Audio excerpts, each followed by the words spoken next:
Oh, dude, how cool are the LEDs look at this time of the day now? It's getting a bit darker. Anyways, we've just finished that fix. We said we were going to do the sub and the fix in the one video. The fix alone was actually quite tough. So guys, the sub is sitting right there. Some of the stuff has been left out of the car from the Tadda's fix. So go check out that video if you want to see how to install some of that stuff. One thing, guys, is I kind of cheated. When I was doing the LEDs, I actually wired my sub controller already. So the sub controller's up here. I'm just going to stick it on the side there. All I've had to do is pop the top here. If you look at the dash cam video, you can see how the top comes off. It's literally 2 screws. And I've just now ran it all the way down here. And I didn't even take off any of this trim panel. Because the sub's on the ground right there, I'm actually just down here for the rest of the way. I'm just going to squeeze in that sub controller. We'll see you out the back with the rest of the wiring, the more important stuff. We're in the boot and we need to remove all of these trim panels. So the fuses on this side here, speaker wire over here, battery here. So everything is in this little area. Let's start by getting rid of this so we can unplug that.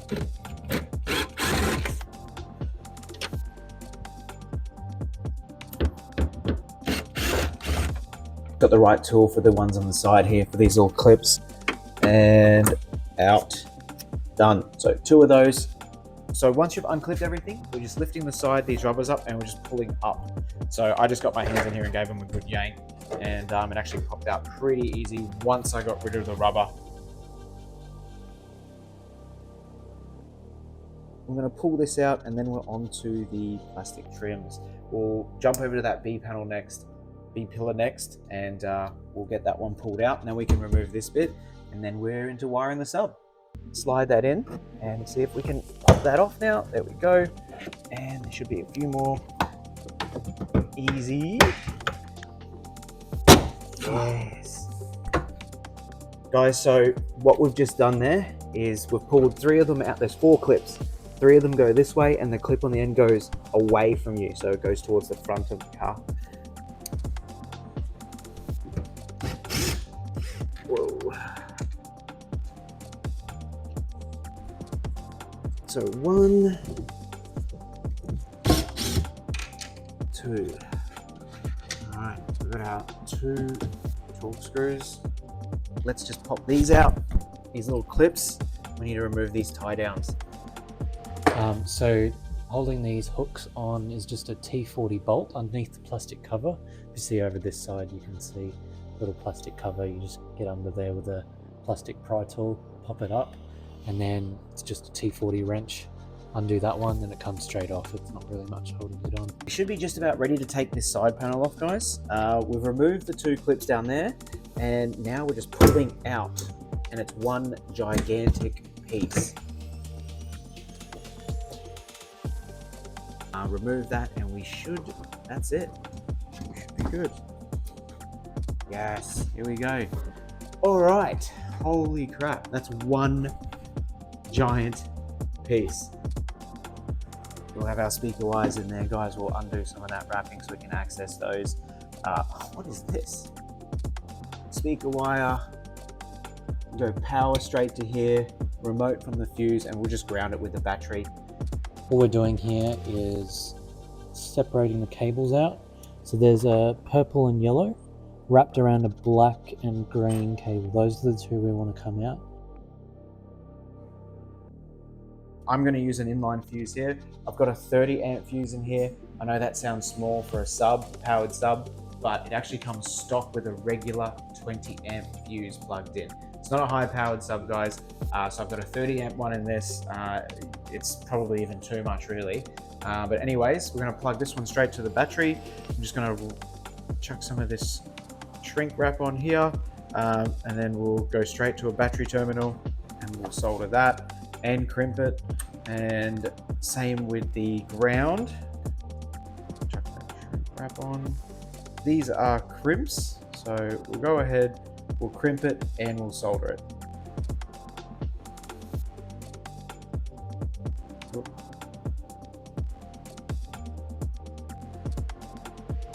The crimp's ready to solder, and I'm just going to extend the power lead here.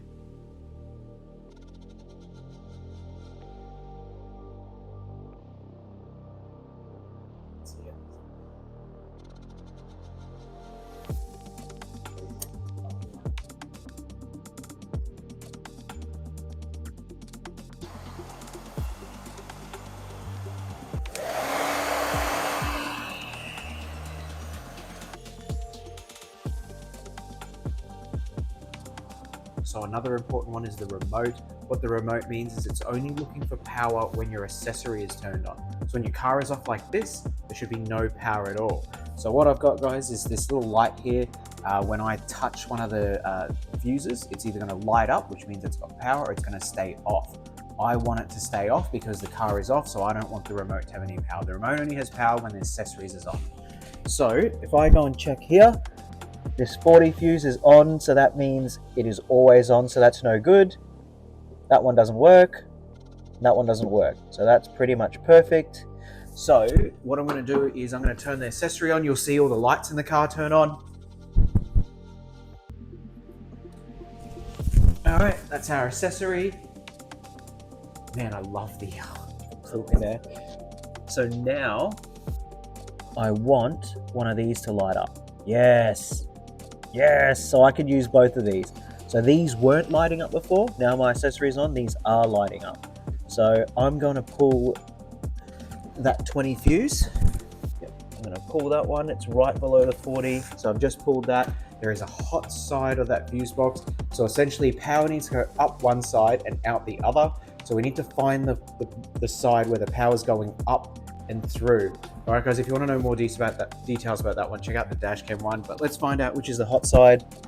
So check right side's hot. See, there's nothing there, something here. So the power comes from this side. So when we put our piggy back in there, we need to make sure we put it in the right way, otherwise the fuses are useless. I've got my fuse tap sorted and for my remote wire. So what I've got here is the original 20 amp. So where does that one go? It goes on the bottom one. The reason being is power goes straight into the first one. So that's the original factory one we're looking for. So we'll push that in there. Now I've got a 5 amp here just because it's a remote. It doesn't do anything for the sub. It just lets the sub motor turn on. That way it's not draining power. So I'm going to whack this 5 amp in here because this is the added fuse tap one.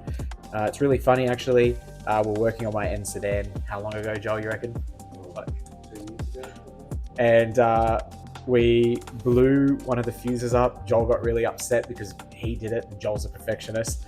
And he comes over and he had these standard fuses, which he knew I didn't use. He bought me like a pack of 1,000,000. So we walked around, I couldn't find any 5 amp fuses. I opened the drawer and there was this gigantic sack of 5 amp standard fuses. So thanks, Joel, for stuffing up back then and buying me the worst possible fuses in the world. On the left side, there's no power. So the hot side's the right side. So what that means, guys, is I can't plug it in what you'd think is like this, because that means it goes up here and straight across without going through your fuse. So your fuse will never blow. If it does blow, it just keeps powering anyway. What we want to do is power from this side. So because the hot side's over here, I'll have to flip this upside down. So now it goes through and it will go through the fuse now. So let's plug that in.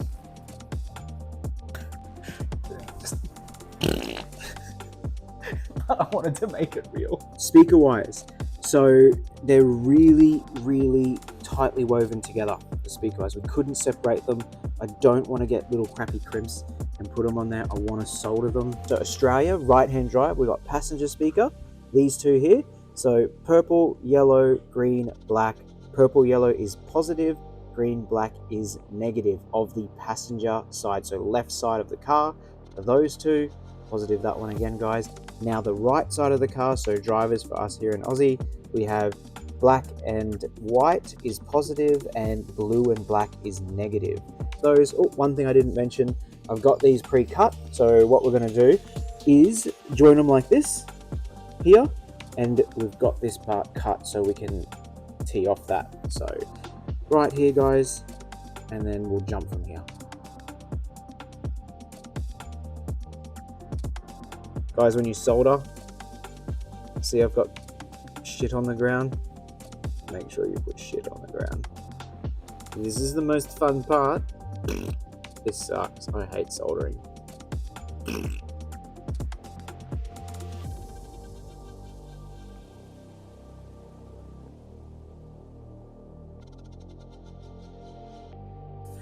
Alright, so guys, we've finished soldering all the wires up here exactly as we showed you in the last part.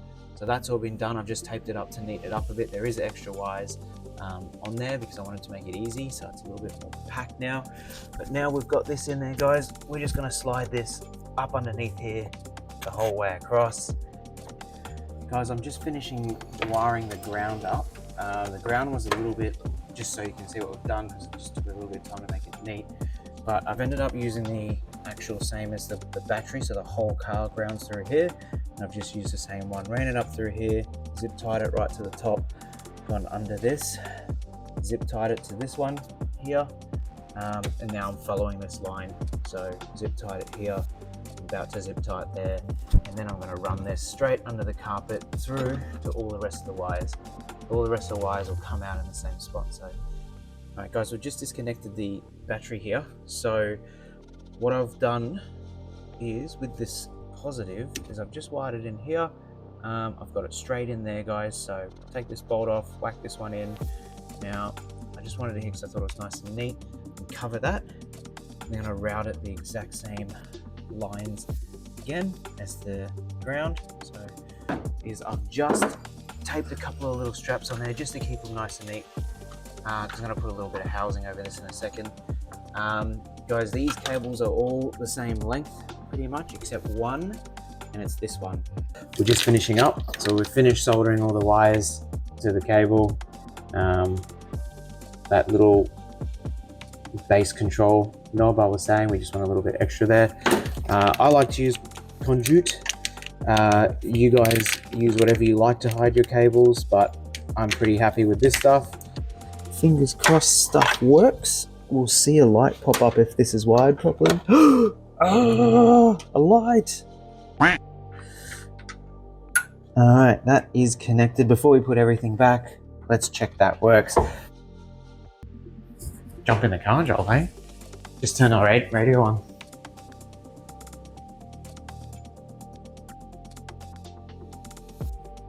Actually a little exciting.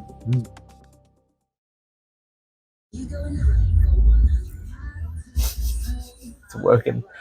You can tell straight away. It's on Is it? Holy crap. that's like 1/3. Really? Alright guys, it's Joel, Richie. We've just done that sub install. Hopefully it's been pretty helpful for you guys. We've tried to include as much info as we can. It is pretty hard to get into the car in some of these nooks and crannies. It gets quite dark. So it is pretty hard to show what we're doing, but hopefully it's good enough to give you guys a hand on a right-hand drive Supra. A few more things coming up as well. We have a JD4 install on a right-hand drive car. I don't think I've seen one on YouTube at all. We've got an HKS exhaust. We've got a PPF wrap, and we're going to get some videos of that wrap and find out pros and cons of PPF as well. Expel from Exclusive Wraps, so one of the best here in Australia. And guys, I think that's pretty much it for today. Anyway, we will catch you on the next video. Have a good one.